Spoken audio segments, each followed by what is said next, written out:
प्रसीद प्रसीद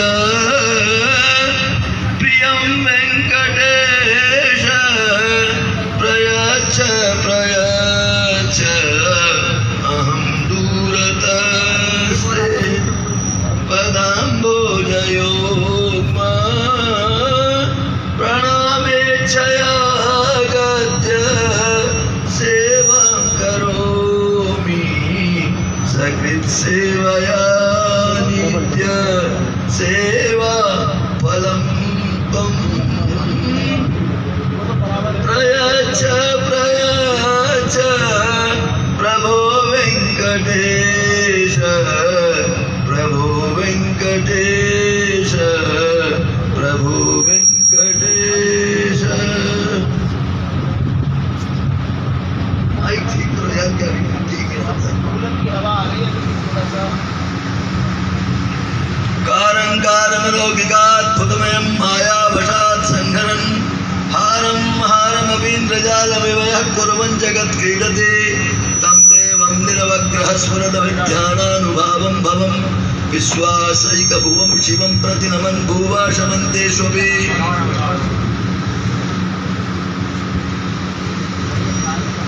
दोर्भिर्युक्तैश्चतुर्भिः स्फटिकमणिमयी मध्यमालां दधाना हस्तेनैकेन पद्मं सितमपि च शुभं पुस्तकं चापरेण पाशं वीणां मुकुन्दस्फटिकमणिनिभा भासमाना समाना सा मे वादे च तथ्यं निवसतु वदने सर्वदा सुप्रसन्ना। गुरुर्ब्रह्मा गुरुर्विष्णुः गुरुर्देवो महेश्वरः गुरुः साक्षात् परब्रह्म तस्मै श्री गुरवे नमः तस्मै श्री गुरवे नमः तस्मै श्री गुरवे नमः।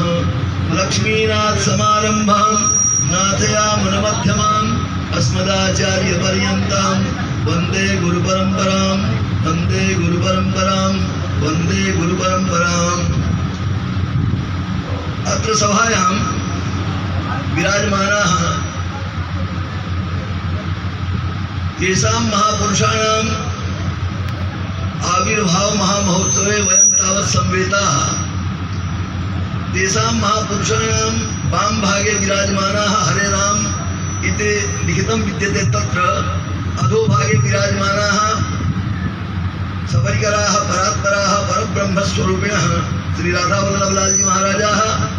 अस्य तेषां वाम भागे विराजमानाः वृन्दावनाधीश्वराः वाङ्के विहारिणः। अथ च प्रतिमारूपेण विराजमानाः यत्चक्रचूडामणयः अनन्तानन्दविभूषिताः ब्रह्मलीनाः स्वामी श्रीकरपात्रीजी महाराजाः। तेषां पादुकाद्वयं च अस्याः सभायाः आतिथ्यं कुर्वाणाः परमवैयाकरणाः परमवेदान्तिनः सर्वशास्त्रमर्मज्ञाः पण्डितप्रवराः श्री राजारामजी मिश्राः। अस्य कार्यक्रमस्य मुख्याः समायोजकाः ब्रह्मचारिणः श्री त्र्यंबकेश्वर चैतन्यजी महाराजाः। दंडग्रहण मात्रेण नरो नारायणो भवेत् इति रीत्या श्री वैष्णव पद्धतौ ये दंडिनः भवन्ति तेषां कृते त्रिदण्डी स्वामी इति उच्यते, जीयर स्वामी इत्यपि उच्यते। परन्तु अत्र दण्डी स्वामी इति उच्यते। त्रिदण्डी स्वामिन्यपि दण्डित्वं दण्डिन स्वामिन्यपि दण्डित्वम् अर्थात् दण्डित्व धर्मावच्छिन्नत्वाधिकरणत्वम् उभयत्र एवं रूपेण दण्डिद्वयं मम वाम भागे विराजमानाः शुकपीठाधिपतयः शुकाचार्य पीठाधिपतयः रमेशचन्द्राचार्य शास्त्रिणः। अन्यान्ये महापुरुषाः नर्मर्तः समागताः परमविद्वांसः श्री दिवाकर शास्त्री महाभागाः। अच्च मलूक पीठाधिपतीनां संत शिरोमणीनां विद्वद्धुरीणानां परम सरलानां महात्मनां राजेंद्र दास महोदयानां पितृचरणाः श्रीमन्तः रामस्वरूप पांडेजी महाभागाः। तेषां समीपे विराजमानः गोविन्दाचार्याः अन्यान्ये सर्वेपि महानुभावाः सर्वे तावत् स्वामिपादानां पथानुयायिनः ये केऽपि यत्र समागताः विद्यन्ते महानुभावाः देव्यः मात्रः भगिन्यः बान्धवाश्च। देखिए महाराजा श्री के चरण कमलों में बैठने का अनेकों वर्ष का सौभाग्य मुझे प्राप्त हुआ है काशी में अध्ययनावस्था में, क्योंकि वहां पर पुराने काशी विश्वनाथ मंदिर के पृष्ठभाग में जो ज्ञानवापी है, जो विवादास्पद है, जो इस समय है कोर्ट में जिस पर विचार चल रहा है, वहां पर शारदीय नवरात्र में अष्टोत्तर श्रीमद रामचरितमानस का पारायण हुआ करता था। और स्वामी जी जब रहते थे काशी में तो 9 दिन वहां आते थे और सिर्फ एक किसी विषय को ले लेते थे, मात्र उसी एक विषय पर ही 9 दिन बोला करते थे। गजब की प्रतिभा थी, अनुपम प्रतिभा थी, और यह साधारण मनुष्य की प्रतिभा नहीं हो सकती। हम तो कभी कभी विचार करते हैं महाराज जी के चरित्र के संबंध में जो पुस्तिका प्रकाशित हुई है उससे यह प्रतीत होता है कि भगवान कपिल का अवतार जहाँ पर हुआ था माता देवहूति और कर्दम से, तो कर्दम जी का जो चरित्र है वह बिल्कुल कर्दम जी का चरित्र ही लगता है, स्वामी जी का चरित्र है। अगर कोई कर्दम जी के चरित्र का विधिवत अवगाहन करे श्रीमद् भागवत महापुराण में, तो स्वामी जी का चरित्र भी महर्षि कर्दम का ही चरित्र है। दूसरी बात यह है कि यद्यपि महाराज जी की प्रसिद्धि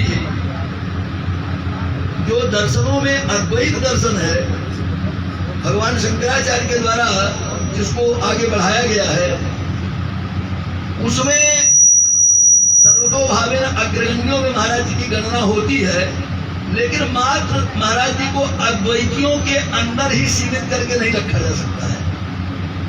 अद्वैतियों के मध्य में सर्वतोभावेन अग्रगण्य होने के बावजूद भी जितने भी सिद्धांत हैं, संभवतः कोई भी ऐसा सिद्धांत नहीं है जो उस सिद्धांत के अग्रगण्य मनीषी लोग हुए हैं, शायद उन सिद्धांतों के मनीषी लोगों से भी ज्यादा उन सिद्धांतों के ज्ञाता महाराज जी थे। और महाराज जी तो जब विरक्त हुए तब से तो अंत तक विरक्त ही थे, संन्यास्त थे, दंडी स्वामी भी थे, तो इसलिए गृहस्थों से तुलना तो नहीं की जा सकती। लेकिन दार्शनिकों में विभिन्न ऐसे दार्शनिक हुए जैसे वाचस्पति मिश्र। जब बहुत बड़ा कोई विद्वान हो जाता है तो उसके लिए लोग बोलते हैं क्या वाचस्पति हो गए हो, क्या बृहस्पति हो गए हो। तो वाचस्पति जी के तमाम ऐसे ग्रंथ हैं, गुरुदेव यहाँ अध्यक्षता कर रहे हैं, इनको विदित ही है कि अपनी पत्नी के नाम पर उन्होंने नामकरण कर दिया था भामवती। तो वेदांत के ग्रंथ का लेखन जब उन्होंने किया और अंत में अपनी पत्नी के नाम से उसका नामकरण कर दिया भामवती, उनकी पत्नी का नाम था भामवती, तो उसमें अद्वैत के सिद्धांत के अनुसार अन्य सिद्धांतों का खंडन जगह जगह पर जहां जैसा होना चाहिए वैसा वाचस्पति मिश्र जी ने किया। उसके बाद वही वाचस्पति मिश्र जी जब न्याय वार्तिक तात्पर्य टीका लिखते हैं तो न्याय शास्त्र के अनुसार, न्याय शास्त्र की पद्धति से अन्यान्य दर्शनों का खंडन नैयायिकों ने जैसे किया है वैसे ही न्याय वार्तिक तात्पर्य टीका में किया उन्होंने। तो ऐसा लगता है क्या ये वही वाचस्पति मिश्र है भामतीकार?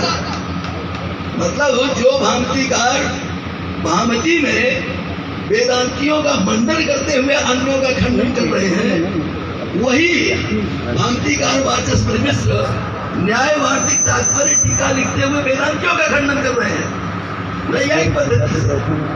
और जब वही वाचस्पति मिश्र सांख्य तत्व कौमुदी लिखते हैं तो सांख्य शास्त्र के अनुसार अन्यान्य शास्त्रों का खंडन करते हैं। यह शंका उदित होती है कि यहाँ पर ये मात्र सांख्य का ही प्रतिपादन कर रहे हैं, अन्यान्यों का खंडन कर रहे हैं। तो यह उदाहरण देने का मात्र यही तात्पर्य है कि जिस प्रकार से वाचस्पति मिश्र जैसे सार्वभौम दार्शनिक जहां जैसी लेखनी उन्होंने उठाई वहीं के हो गए। कलकत्ता में विशिष्टाद्वैत के महान विद्वान, जिनको श्री भाष्य की कुछ पंक्तियां उलझी हुई थी, और वो महामहोपाध्याय हरिहर कृपाल द्विवेदी की परंपरा के छात्र थे, और उनकी अध्यक्षता में छात्रावस्था में सर्वप्रथम स्थान महाकुंभ प्रयाग में मुझे उपलब्ध हुआ था। उनके द्वारा बताई गई बात बता रहा हूँ। इस भाष्य की उलझी हुई पंक्तियों को सुलझाने के लिए उस समय मोबाइल का जमाना नहीं था, करीब 60 वर्ष 70 वर्ष पूर्व की बात है। किसी प्रकार से पत्र के द्वारा जानकारी जब कर पाए कि स्वामी करपात्री जी महाराज कहाँ उपलब्ध होंगे, तो पता लगा कि केदार घाट पर वाराणसी में उपलब्ध होंगे। तो मैं आना चाहता हूँ महाराज श्री के चरण कमलों में। महाराज जी की स्वीकृति प्राप्त हो गई। तो वह पंक्तियां क्या थी? अद्वैत की खंडन करने वाली पंक्तियां थी। श्री भाष्यकार भगवान रामानुजाचार्य ने अद्वैतियों का जिन पंक्तियों के माध्यम से खंडन किया है, वही खंडन की पंक्तियां उन महापुरुष को सुलझ नहीं रही थी। उनको सुलझाने के लिए काशी आए और स्वामी करपात्री जी ने कहा केदार घाट पर एक नाव मंगाई जाए, नाव में आप भी बैठ जाइए और हम भी बैठ जाते हैं और मल्लाह भी बैठ जाता है, और नौका चलाने के लिए कहीं इधर से उधर डूबने की स्थिति न उत्पन्न हो, खाली संभालने रहे, नाव को चलावे न। जो लोग वाराणसी में रहे होंगे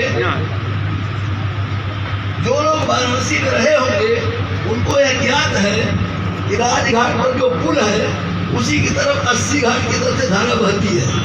तो केदार घाट से श्री राम जय राम जय जय राम, श्री राम जय राम जय जय राम, श्री राम जय राम जय जय राम, श्री राम जय राम जय जय राम, श्री राम जय राम जय जय राम।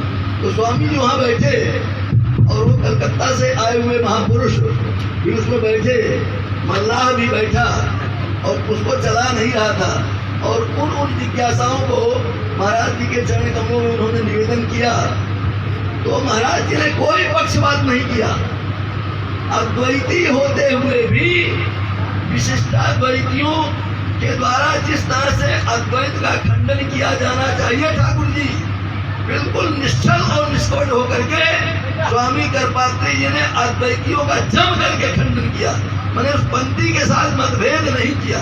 इसलिए मैं यह निवेदन कर रहा हूँ, जैसे लोग कह देते हैं क्या तुम वाचस्पति हो, वाचस्पति जते, जैसे वाचस्पति मिश्र ने पक्षपात नहीं किया, न्याय भारती तात्पर्य टीका लिख करके नैयायिकों के अनुसार सबका खंडन किया, सांख्य तत्व कौमुदी लिख करके सांख्य के अनुसार खंडन किया, भामती लिख करके भामती के अनुसार खंडन किया, एक का रह करके नहीं रह गए। इसीलिए पहले ही जब मैंने अपना वक्तव्य प्रारंभ किया तो महाराज जी के बारे में बताया। भले उनको अद्वैतियों में अग्रगण्य कहा जाता है, लेकिन वो सबके थे।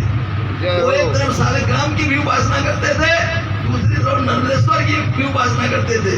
मेरे गुरुदेव आचार्य बद्रीनाथ शुक्ल अगर चरण स्पर्श पूर्वक किसी ऋषि का, किसी यति का, किसी मतलब महात्मा का प्रणाम अगर किए हैं तो स्वामी करपात्री जी का या देवराह बाबा का, इसके अतिरिक्त किसी का प्रणाम नहीं किया है।